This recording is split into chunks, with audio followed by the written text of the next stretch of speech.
Graça e paz vos sejam multiplicadas no pleno conhecimento de Deus e de Jesus Cristo, o nosso Senhor. Eu sou o pastor Dimas Souza e quero neste vídeo falar um pouco sobre as profecias escatológicas.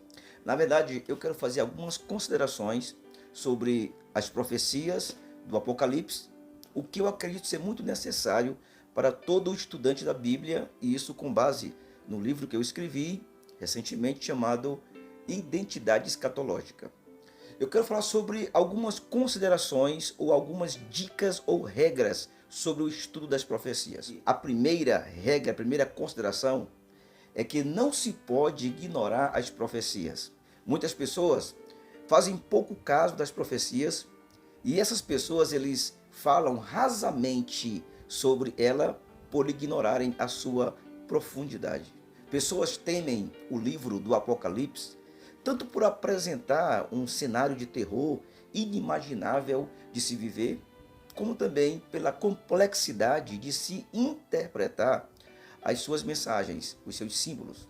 Nós não podemos negar ser o livro do Apocalipse uma obra de difícil compreensão. Já houve até quem dissesse que o livro do Apocalipse é, ao mesmo tempo, o livro mais respeitado, o mais incompreendido e o mais negligenciado dos escritos do Novo Testamento. Para vocês terem uma ideia sobre isso, Adam Clarke, teólogo britânico do século XVIII e um grande erudito bíblico metodista, ele é conhecido por escrever um comentário sobre a Bíblia e que levou 40 anos para ser concluído esse comentário. Quando ele chega no Apocalipse, ele quase decidiu não escrever acerca do mesmo, devido à sua complexidade. O grande reformador protestante João Calvino, profundo conhecedor das escrituras sagradas, um exegeta excepcional, ele também se absteve de escrever qualquer comentário explicativo sobre o livro do Apocalipse por considerar de tamanha complexidade. Mas é bom que se diga que diante da aparente complexidade do livro do Apocalipse, o nome Apocalipse significa revelação. Isso já nos dá a garantia da compreensão das suas mensagens. E este livro, junto com outros livros proféticos da Bíblia, convergem no entendimento necessário que nutre a nossa fé e alimenta a esperança do futuro triunfante daqueles que vivem na expectativa do arrebatamento da igreja e da eternidade com Deus. Uma segunda dica ou regra ou consideração sobre as profecias é que não se pode alegorizar as profecias. Como assim? Bom, a hermenêutica, que é a ciência ou a arte de interpretar as escrituras, apresenta dois métodos de interpretação que revelam o significado das palavras no texto bíblico. O primeiro método é o método chamado literal, onde o significado do texto bíblico é exatamente aquilo que o escritor sagrado escreveu ou aquilo que ele quis ser entendido, sem querer enfeitar mais nada.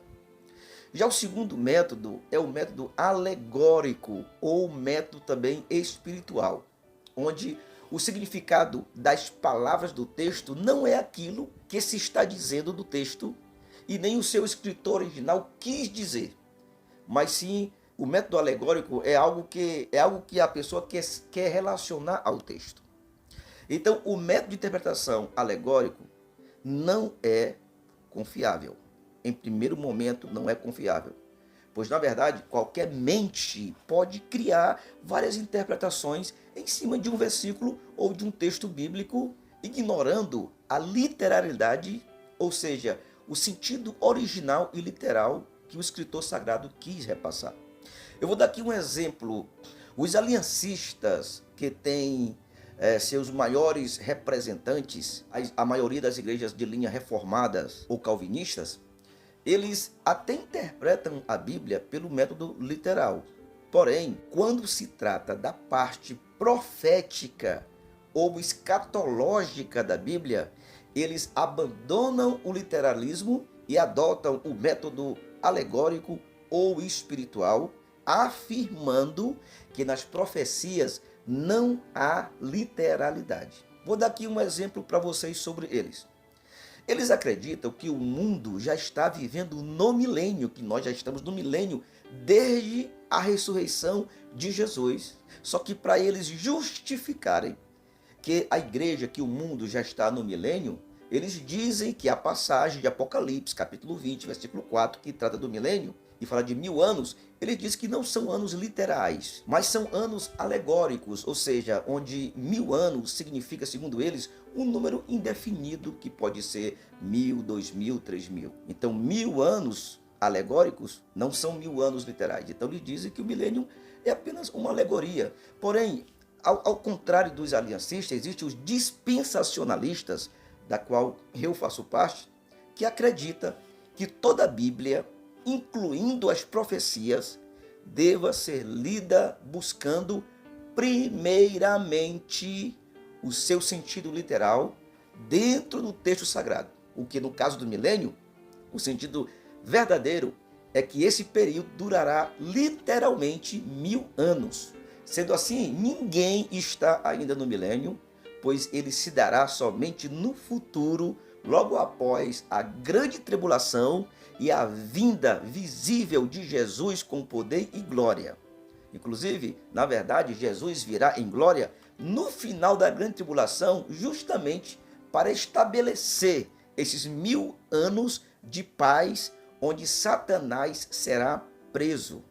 E aqui fica um questionamento. Se é que a igreja já está vivendo no milênio, e a Bíblia, em Apocalipse capítulo 20, diz que o milênio será um período de paz, de longevidade, e que Satanás estará preso. Então, se o milênio começou com a ressurreição de Jesus até o dia de hoje, como se explica isso? Satanás está preso?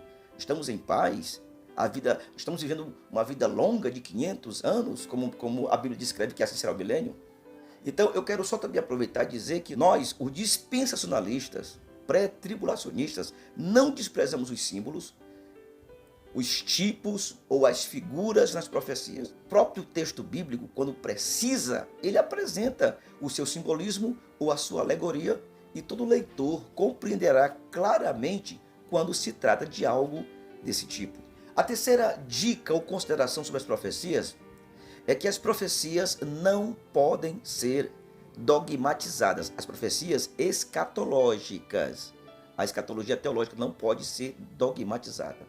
Devido à Bíblia não deixar claro os eventos escatológicos ou proféticos, ela deixa claro os eventos, mas não os detalhes cronológicos destes eventos. Então, devido a isto, a teologia, com as suas regras, com as suas análises profundas, ela buscará trazer uma interpretação prudentemente coerente de como se dará a ordem dos acontecimentos escatológicos. Definir como interpretação inquestionável aquilo que não está perfeitamente claro na Bíblia, isso não passa de uma ou outra coisa, ou de ignorância bíblica, ou de soberba teológica, pois tudo deve ser uma questão de coerência. Por exemplo, os pós-tribulacionistas dizem que o arrebatamento se dará no final da grande tribulação. Os pré-tribulacionistas afirmam ser o arrebatamento um acontecimento que se dará antes da grande tribulação. Os pós-milenistas ou amilenistas dizem que a volta pessoal de Jesus em glória será depois do milênio, porque acham eles que já estamos vivendo no milênio. Já os pré-milenistas, que somos nós, acreditamos que a volta pessoal de Jesus em glória se dará antes do milênio, justamente para Jesus vir e implantar o milênio literalmente nesta terra. Os historicistas creem que o Apocalipse está se cumprindo no decorrer da história e desde muitos tempos continua também se cumprindo em nossos dias. Já nós, os futuristas, cremos que os eventos do Apocalipse se darão somente no futuro. E nada que aconteceu ou que aconteça em nossos dias seja cumprimento do Apocalipse, pois cremos que tudo se dará após o arrebatamento da igreja. Então, estes exemplos de várias linhas de interpretações só existem porque não há tamanha clareza sobre isto nas profecias bíblicas. Então, não sejamos soberbos em afirmar uma ideia pessoal e tornando ela um dogma inquestionável. O ensino escatológico teológico não pode ser dogmatizado, mas é uma questão de coerência no estudo em que a pessoa está se aplicando. Por fim, a nossa quarta e última consideração, ou dica, ou regra sobre as profecias, é que nós temos que ter cuidado com os achismos sem respaldo bíblico. As profecias, elas podem até ser recebidas em sua vida por fé, você acredita? Mas quando se trata de defender uma doutrina profética, aí você tem que evitar suas ideias alegóricas de interpretação ou da própria cabeça, ou que tenha aprendido via tradição, onde desde criança foi repassado por líderes que eram leigos dentro deste assunto. Eu lembro muito bem que quando eu era criança e adolescente, se ouvia muito dizer que no arrebatamento da igreja o Espírito Santo ia deixar a terra, sendo que isso não é verdade, que não ia haver salvação na grande tribulação, sendo que isso não é verdade. Até diziam que as letras da Bíblia iam sumir, isso não é verdade. Então, são tradições de líderes leigos do passado que vai passando de geração em geração e muitos ainda não se livram disso e passam a ter umas ideias totalmente distorcidas das profecias. Então, estude a Bíblia, fale o que ela fala e sobre o que ela não deixa claro, seja humilde e coerente com as aplicações teológicas que fundamentam a sua fé. Busque bons e respeitáveis teóricos da sua denominação que são honestos com a Bíblia, com a teologia e com a história da sua igreja. Amém?